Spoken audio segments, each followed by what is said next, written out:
उत्तराखंड में आपका स्वागत है। मैं आपके साथ हिमानी। चलिए रुक करते हैं खबरों का। इस बीच हरिद्वार से एक बड़ी खबर सामने आ रही है। पीएम की मां हीराबेन का अस्थि विसर्जन। पीएम के भाई परिजनों के साथ पहुंचे हरिद्वार। वीआईपी घाट पर साधारण तरीके से संपन्न हुआ कार्यक्रम। वैदिक मंत्रोच्चारण के बीच गंगा में प्रवाहित की गई अस्थियां। इस वक्त की बड़ी खबर आप तक पहुंचा रहे हैं। प्रधानमंत्री नरेंद्र मोदी की मां हीराबेन का अस्थि विसर्जन संपन्न हुआ। पीएम मोदी के भाई परिजनों के साथ हरिद्वार पहुंचे। इस वक्त की बड़ी खबर आप तक पहुंचा रहे हैं हरिद्वार से। पीएम की मां हीराबेन का अस्थि विसर्जन संपन्न हुआ। वीआईपी घाट पर साधारण तरीके से संपन्न किया गया कार्यक्रम। वैदिक मंत्रोच्चारण के बीच गंगा में प्रवाहित की गई अस्थियां। प्रधानमंत्री नरेंद्र मोदी के भाई परिजनों के साथ हरिद्वार पहुंचे। हरिद्वार से इस वक्त की बड़ी खबर सामने आ रही है। पीएम मोदी की माता हीराबेन का अस्थि विसर्जन आज संपन्न हुआ। प्रधानमंत्री नरेंद्र मोदी के भाई अपने परिजनों के साथ हरिद्वार पहुंचे हैं। वैदिक मंत्रोच्चारण के बीच गंगा में प्रवाहित की गई अस्थियां। इस वक्त की बड़ी खबर आप तक पहुंचा रहे हैं हरिद्वार से। यह अहम जानकारी। प्रधानमंत्री नरेंद्र मोदी की माताजी हीराबेन का अस्थि विसर्जन आज किया गया। पीएम के भाई परिजनों के साथ हरिद्वार पहुंचे हैं।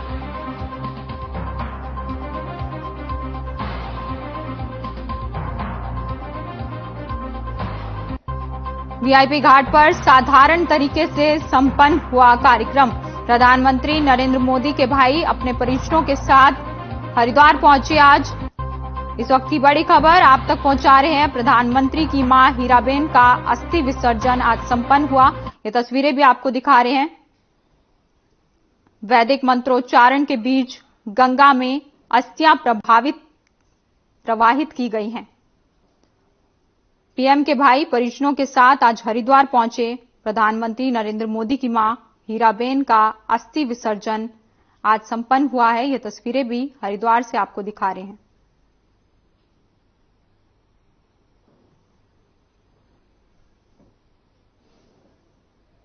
तस्वीरें आपको दिखा रहे हैं हरिद्वार से, जहां प्रधानमंत्री नरेंद्र मोदी की मां हीराबेन का आज अस्थि विसर्जन किया गया है। साथ ही आपको बता दें, परिजनों के साथ प्रधानमंत्री नरेंद्र मोदी के भाई आज हरिद्वार पहुंचे हैं। वीआईपी घाट पर साधारण तरीके से अस्थि विसर्जन किया गया है। वैदिक मंत्रोच्चारण के बीच गंगा में अस्थियां प्रवाहित की गई हैं।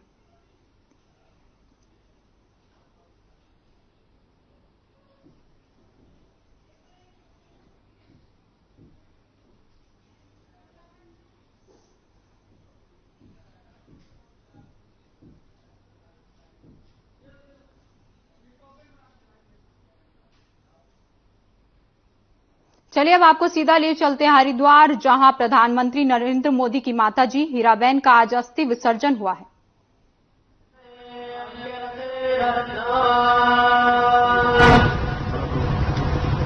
अथ पंचकृत आहुति, 5 आहुतियां घी आएंगी। चम्मचें आपके समक्ष है। एक एक चम्मच स्वाहा के पश्चात स्वाहा का उच्चारण सभी करेंगे। चलिए।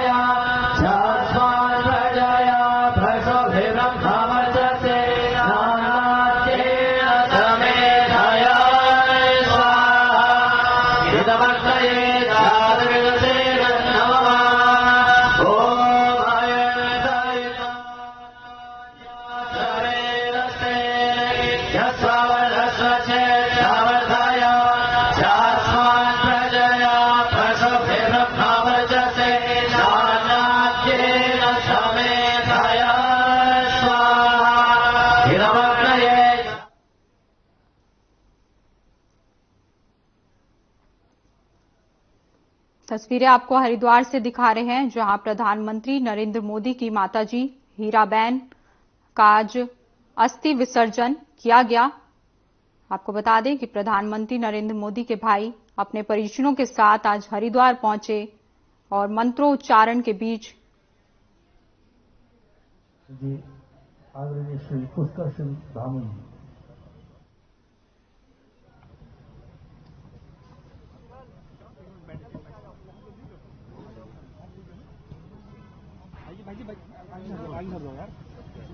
पूज्य माता स्वर्गीय हीराबेन मां की श्रद्धांजलि सभा में यहाँ पर उपस्थित हमारे अभी जिनको आपने सुना भारतीय जनता पार्टी के प्रदेश अध्यक्ष आदरणीय महेंद्र भट्ट जी, हमारे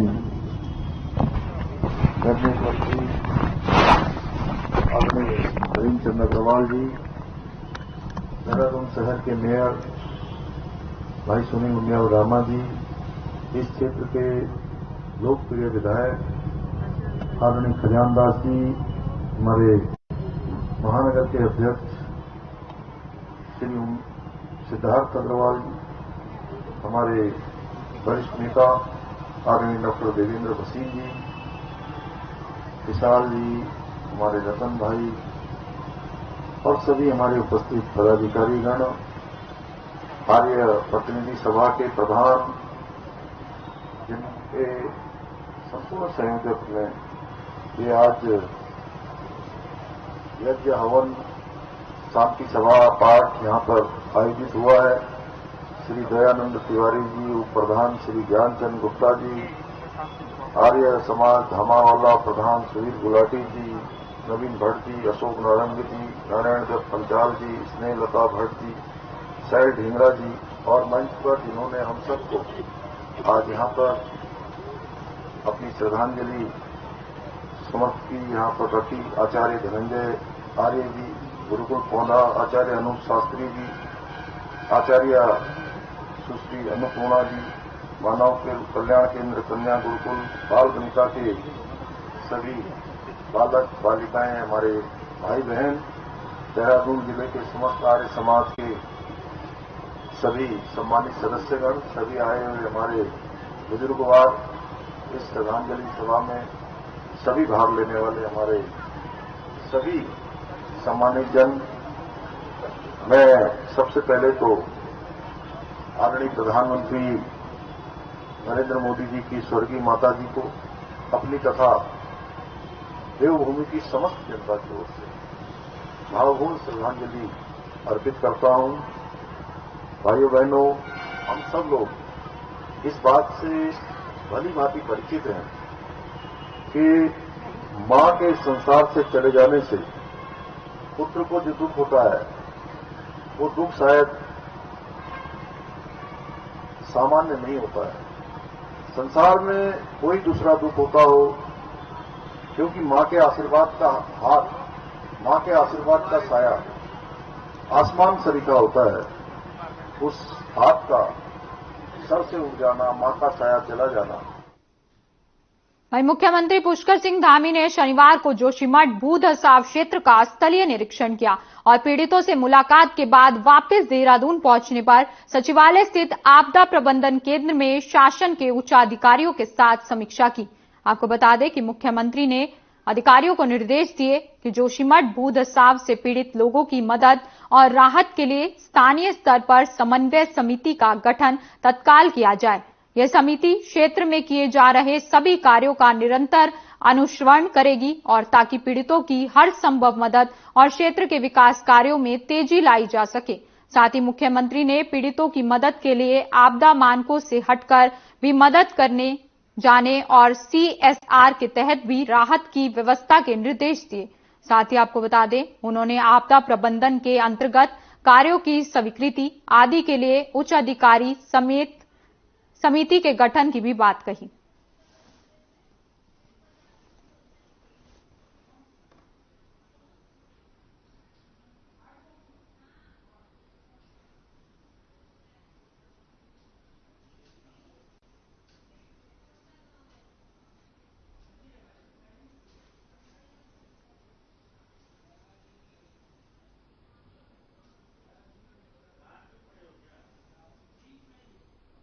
देहरादून से एक बड़ी खबर सामने आ रही है। आपको एक बड़ी खबर बता रहे हैं देहरादून से। इस वक्त की बड़ी खबर, मां धारा देवी और भगवान श्री नागराज शोभा यात्रा में सीएम पुष्कर सिंह धामी हो रहे शामिल। शोभा यात्रा में देहरादून के मेयर सुनील उनियाल गामा भी शामिल, डीजीपी अशोक कुमार भी शोभा यात्रा में शामिल, महामंडलेश्वर भी इस यात्रा में शामिल हुए हैं।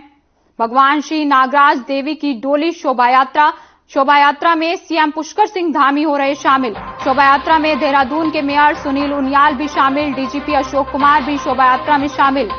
नेहरू कॉलोनी से होकर ये यात्रा गुजरेगी। मां धारा देवी और भगवान श्री नागराज देवी की डोली यात्रा शोभा यात्रा में सीएम पुष्कर सिंह धामी हुए शामिल। शोभा यात्रा में देहरादून के मेयर सुनील भी शामिल। बड़ी खबर आपको बता रहे हैं देहरादून से, मां धारी देवी भगवान श्री नागराज देवी की डोली यात्रा शोभा यात्रा में सीएम पुष्कर सिंह धामी हुए शामिल। शोभा यात्रा में देहरादून के मेयर भी शामिल हो रहे, डीजीपी अशोक कुमार भी शोभा यात्रा में शामिल। फुआरा चौक से होती हुई ये यात्रा गुजरी। इस बीच रुकते हैं एक छोटे से ब्रेक के लिए, आप बने रहिए हमारे साथ।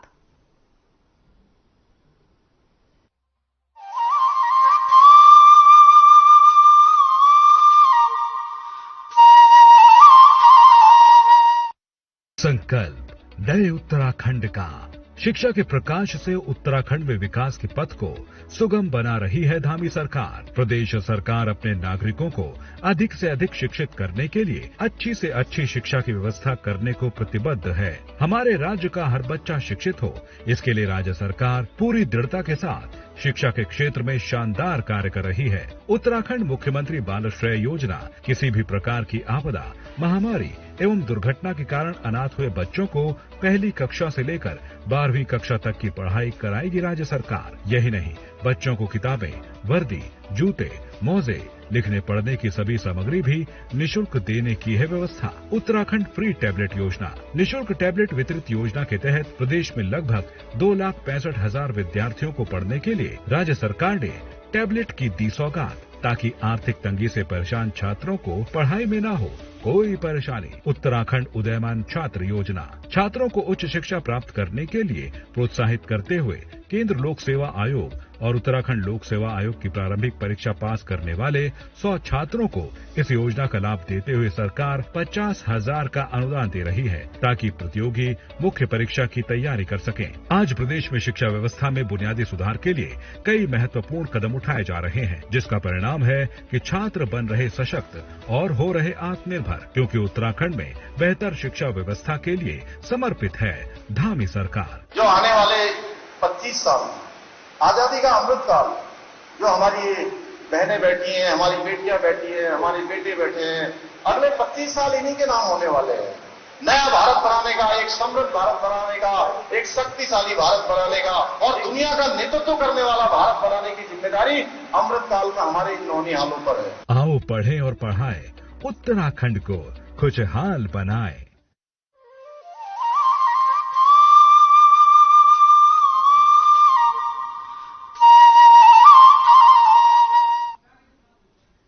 ब्रेक के बाद आपका स्वागत है। चलिए बढ़ते हैं खबरों की ओर। पूर्व मुख्यमंत्री त्रिवेंद्र सिंह रावत कोटद्वार दौरे पर हैं। इस दौरान उन्होंने जोशीमठ में हो रहे भूधसाव पर कहा कि जोशीमठ का भूधसाव नया नहीं है, बल्कि ये बहुत पुराना है। साथ ही उन्होंने कहा कि भूधसाव इस पर नजर बनाए हुए हैं और इस पर काम कर रहे हैं।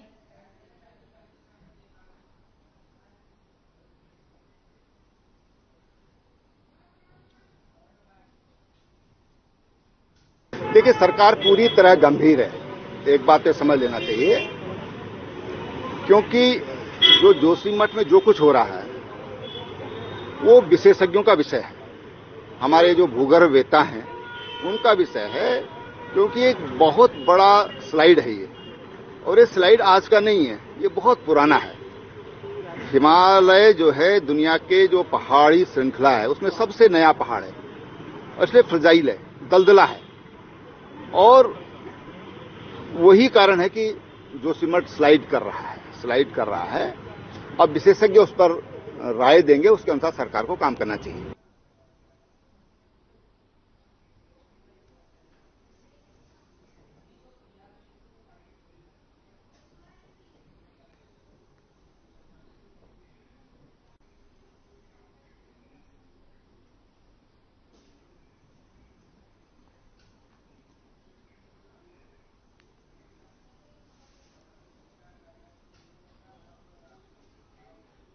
वहीं उत्तराखंड में भी कांग्रेस की राष्ट्रीय महासचिव प्रियंका गांधी की अगुवाई वाली कांग्रेस हाथ से हाथ जोड़ो यात्रा का 26 जनवरी में श्री गणेश होने जा रहा है। आपको बता दें कि कोटद्वार में एक पत्रकार वार्ता के दौरान कांग्रेस नेता धरेंद्र प्रताप ने जानकारी देते हुए बताया कि पूरे उत्तराखंड में कांग्रेस हाथ से हाथ जोड़ो यात्रा निकाली जाएगी और इसमें कांग्रेस के लाखों कार्यकर्ता शामिल होंगे।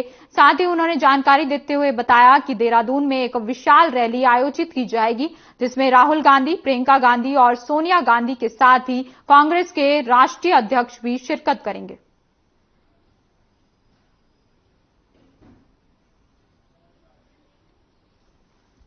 आज 26 जनवरी से पूरे राज्य में हाथ से हाथ जोड़ो अभियान करेंगे, जिसमें कि कांग्रेस के हजारों कार्यकर्ता जिलों से लेकर और ब्लॉकों से लेकर ग्रामीण इकाइयों से लेकर बूथ तक जाएंगे।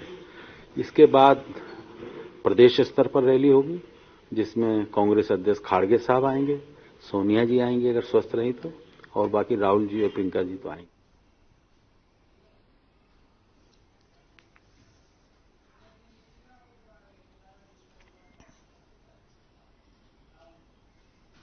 देहरादून से इस वक्त की बड़ी खबर सामने आ रही है। आपको बता दें कि देहरादून से ये बड़ी खबर सामने आ रही है जहां शोभा यात्रा निकाली जा रही है और सीएम पुष्कर सिंह धामी भी इस यात्रा में शामिल हुए हैं। भगवान श्री नागराज देव की शोभा यात्रा में सीएम पुष्कर सिंह धामी हो रहे शामिल। शोभा यात्रा में देहरादून के मेयर सुनील भी हुए शामिल, डीजीपी अशोक कुमार भी शोभा यात्रा में शामिल। इस वक्त की बड़ी खबर आप तक पहुंचा रहे हैं। मां धारी देवी भगवान श्रीनाथ की ये यात्रा शोभा यात्रा निकाली जा रही है जिसमें सीएम पुष्कर सिंह धामी शामिल हुए हैं। देहरादून में निकाली डोली शोभा यात्रा में सीएम धामी भी शामिल हो रहे हैं। ये तस्वीरें भी आपको देहरादून से दिखा रहे हैं। मेयर सुनील उनियाल गामा भी मौजूद हैं। देहरादून में निकाली डोली शोभा यात्रा में सीएम पुष्कर सिंह धामी शामिल होते हुए नजर आए। देहरादून से आपको ये तस्वीरें दिखा रहे हैं। देहरादून के मेयर भी इस शोभा यात्रा में शामिल हुए।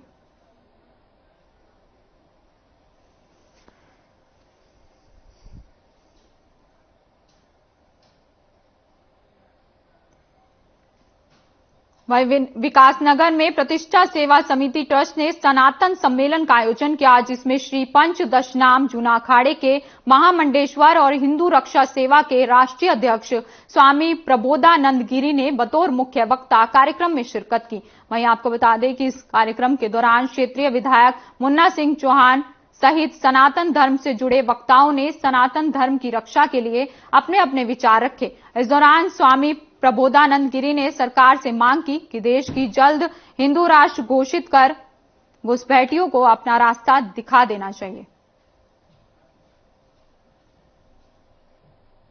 संस्कृति का दिन प्रतिदिन बढ़ते हुए स्वरूप पूरे विश्व में प्रतिष्ठा पाए और भारत विश्वगुरु बने और भारत हिंदू राष्ट्र बने, उस प्रक्रिया के तहत ये सम्मेलन का आयोजन किया गया। अब तक की सरकारों ने जो काम किया है वो सनातन संस्कृति को पोषित करने का काम नहीं किया, अर्थात सनातन संस्कृति के खिलाफ काम किया। वर्तमान जो सरकार है उसने कुछ राहत पहुंचाई है। वहीं खबर हरिद्वार से है जहां एसएसपी के निर्देश के बाद नशे के विरुद्ध पुलिस सख्ती के साथ अभियान चला रही है। उसके साथ ही महिला सशक्तिकरण और नशे के विरुद्ध चलाए गए अभियान को साकार करने के लिए पुलिस प्रशासन गांव-गांव जाकर लोगों को जागरूक करने में जुटी हुई है। वहीं इसी के साथ ही पुलिस प्रशासन कॉलेज और स्कूल में जाकर छात्राओं को भी जागरूक कर रहे हैं। मंगलोर कोतवाली निरीक्षक मनोज मेनवाल ने राजकीय डिग्री कॉलेज मंगलोर में पहुंचकर छात्रों को आसपास होने वाली घटनाओं के बारे में जागरूक किया और सोशल क्राइम से बचने के बारे में भी जानकारी दी गई। कोतवाली प्रभारी ने बताया कि छात्रों को जागरूक करने के लिए कॉलेज और स्कूलों में जाकर उनके आसपास होने वाली घटनाओं के बारे में जागरूक किया गया। प्रदेश सरकार द्वारा संचालित गोरा ऐप के बारे में भी जानकारी दी गई। साथ ही उन्होंने ट्रैफिक नियमों का पालन करने की भी अपील की। वहीं उन्होंने कहा कि सड़क दुर्घटनाओं के समय घायल की मदद करना बहुत जरूरी है। सही समय पर अगर घायल की मदद की जाए तो घायल की जान बचने के ज्यादा चांस रहते हैं। ये राजकीय महाविद्यालय मंगलौर में आऊं और बच्चों के साथ एक वार्तालाप यहाँ विभिन्न जो चल रही है लीगल लिटरेसी है, हमारे उत्तराखंड पुलिस की भी जो मुहिम चल रही है नशे के ऊपर, साइबर के ऊपर, ट्रैफिक के ऊपर और गोरा शक्ति ऐप इत्यादि के ऊपर, तो उसी के मतलब बच्चों के साथ इंटरेक्ट करने के लिए मैं यहाँ उपस्थित हुआ था और बहुत अच्छा ये सेशन रहा। वहीं प्रदेश भर के लोक कलाकार सरकार से 4 सूत्रीय मांगों को लेकर आंदोलन कर रहे हैं। लोक कलाकार संघ ने अल्मोड़ा में पत्रकार वार्ता के दौरान कहा कि प्रदेश सरकार के सूचना एवं लोक संपर्क विभाग में 100 से ज्यादा सांस्कृतिक दलों का अभी तक पंजीकरण नहीं हुआ है, जिसके करीब 1500 परिवारों की रोजी रोटी पर संकट पैदा हो गया है। लेकिन विभागीय अधिकारी इस बात पर कोई ध्यान नहीं दे रहे हैं। कलाकारों का कहना है कि अगर सरकार 26 जनवरी तक लोक कलाकारों की मांगों का समाधान नहीं करेगी तो वह संगठन बनाकर पूरे प्रदेश में सरकार के खिलाफ उग्र आंदोलन करेंगे, जिसकी जिम्मेदारी पूरी तरह सरकार की होगी।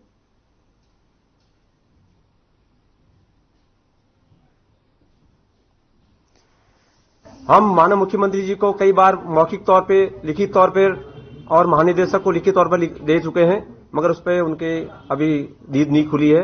तो मैं आपके माध्यम से कहना चाहूंगा कि भाई 26 तारीख तक हमारे जो सूचना एवं लोक संपर्क विभाग है, हमारे जो पूर्व के जो लोक दल है, उन दलों को पूर्व ग्रेड में आपके विभाग में सबद्ध किया जाए। जो नए दल उनका ऑडिशन होने चाहिए। अगर आप ऑडिशन पुराने दलों का भी करते हो तो कोई दिक्कत नहीं है, मगर उनको यथाशीघ्र ऑडिशन करें, विज्ञप्ति निकालें, कम से कम 100। वहीं नगर निगम में वेंडिंग जोन स्थापित करने को लेकर वेंडरों के साथ एक बैठक की गई, जिसमें कई मुद्दों पर चर्चा की गई। वहीं रुड़की के मुख्य नगर अधिकारी विजयनाथ शुक्ला ने बातचीत में बताया कि बुध बाजार की अव्यवस्थाओं को लेकर अब की बार बुध बाजार का निरीक्षण करेंगे और सिंचाई विभाग के अधिकारियों से मिलकर लोगों को होने वाली दिक्कतों पर चर्चा करेंगे, जिसके बाद समस्याओं का समाधान किया जाएगा। इसके साथ ही जो लोग बुध बाजार में फड़ लगाने के नाम पर अवैध तरीके से उगाई कर रहे हैं, उन पर भी कार्रवाई की जाएगी। जो साप्ताहिक बाजार है वो शहरों में बहुत ज्यादा प्रासंगिक नहीं रह गई है। गांव के क्षेत्र में इनकी प्रासंगिकता बरकरार है, शहरों में बहुत ज्यादा प्रासंगिक नहीं है। सिंचाई विभाग के द्वारा ये बाजार लगवाया जाता है, इसका रिव्यू किया जाएगा और इसको चेक किया जाएगा कि किसी तरह की समस्याएं हैं तो उसी के अनुसार इसके बारे में आगे निर्णय लिया जाएगा। वहीं किच्चा में व्यापार मंडल महामंत्री विजय अरोड़ा और कोषाध्यक्ष नितिन फुटेला ने जिला अध्यक्ष की संस्तुति पर युवा इकाई की घोषणा की। वहीं आपको बता दें कि तमाम व्यापारियों की मौजूदगी में युवा इकाई के मनोनीत पदाधिकारियों का व्यापारियों ने माल्यार्पण कर जोरदार स्वागत किया। घोषित कार्यकारिणी में सन्नी अग्रवाल को युवा इकाई का नगर अध्यक्ष, सुमित तनेजा को नगर महामंत्री और मोहम्मद आरिफ को कोषाध्यक्ष बनाया गया। वहीं आपको बता दें कि पदाधिकारियों ने उनके द्वारा सभी व्यापारियों को साथ लेकर व्यापारी हितों के लिए संघर्ष किया जाएगा। पिछले लंबे समय से एक युवा टीम की मांग चल रही थी, जो कि आज गठित कर दी गई है और सबकी आशाओं को ध्यान में रखते हुए हर वर्ग को हमने आज जोड़ दिया है। एक गुलदस्ता हमने बनाने की कोशिश की थी, जो कि आज पूर्ण हो चुकी है। कड़ी मेहनत के बाद, लोगों के विचारों के बाद और सारे व्यापारी वर्ग की राय लेने के बाद इसको बना दिया गया है और मैं आशा करता हूं ये टीम सबसे खरी उतरेगी। देखिए, प्रांतीय उद्योग व्यापार मंडल में आज हम लोगों ने युवा टीम का गठन किया है, जिसमें अध्यक्ष के लिए युवा अध्यक्ष हमने सन्नी अग्रवाल को बनाया है और युवा महामंत्री सुमित तनेजा हैं और युवा कोषाध्यक्ष मोहम्मद आरिफ हैं। तो हम लोग ने तीनों को सर्व समाज को लेकर जो है संगठन मजबूत करने का काम किया है और तीनों ही बहुत ही ऊर्जावान और बढ़िया व्यापारी हैं, जिससे कि जो है तीनों संगठन को मजबूत करने का काम करेंगे और व्यापारी हित की बात करेंगे। पहले तो मैं जिला की जो कमेटी है उसका धन्यवाद करना चाहूंगा और नगर की जो कमेटी है उसका भी धन्यवाद करना चाहूंगा, जो मेरे पे आशा व्यक्त करते हैं, मेरे को अध्यक्ष का दायित्व सौंपा। और जो भी व्यापारियों के आगे संघर्ष के लिए हित की बात होगी, व्यापारी के हित की बात होगी, उस पर मैं खड़ा उतरूंगा और जो भी समस्या होगा उसका सबके साथ मिलकर समाधान करने की कोशिश की जाएगी।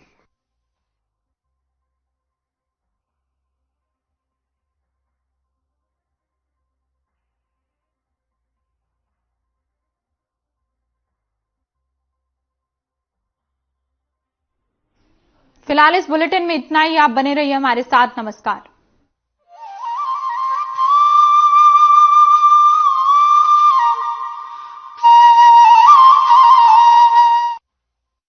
संकल्प नए उत्तराखंड का। शिक्षा के प्रकाश से उत्तराखंड में विकास के पथ को सुगम बना रही है धामी सरकार। प्रदेश सरकार अपने नागरिकों को अधिक से अधिक शिक्षित करने के लिए अच्छी से अच्छी शिक्षा की व्यवस्था करने को प्रतिबद्ध है। हमारे राज्य का हर बच्चा शिक्षित हो, इसके लिए राज्य सरकार पूरी दृढ़ता के साथ शिक्षा के क्षेत्र में शानदार कार्य कर रही है। उत्तराखंड मुख्यमंत्री बाल श्रेय योजना किसी भी प्रकार की आपदा, महामारी एवं दुर्घटना के कारण अनाथ हुए बच्चों को पहली कक्षा से लेकर 12वीं कक्षा तक की पढ़ाई कराएगी राज्य सरकार। यही नहीं, बच्चों को किताबें, वर्दी, जूते, मोजे, लिखने पढ़ने की सभी सामग्री भी निःशुल्क देने की है व्यवस्था। उत्तराखंड फ्री टैबलेट योजना। निःशुल्क टैबलेट वितरित योजना के तहत प्रदेश में लगभग 2,65,000 विद्यार्थियों को पढ़ने के लिए राज्य सरकार ने टैबलेट की दी सौगात, ताकि आर्थिक तंगी से परेशान छात्रों को पढ़ाई में न हो कोई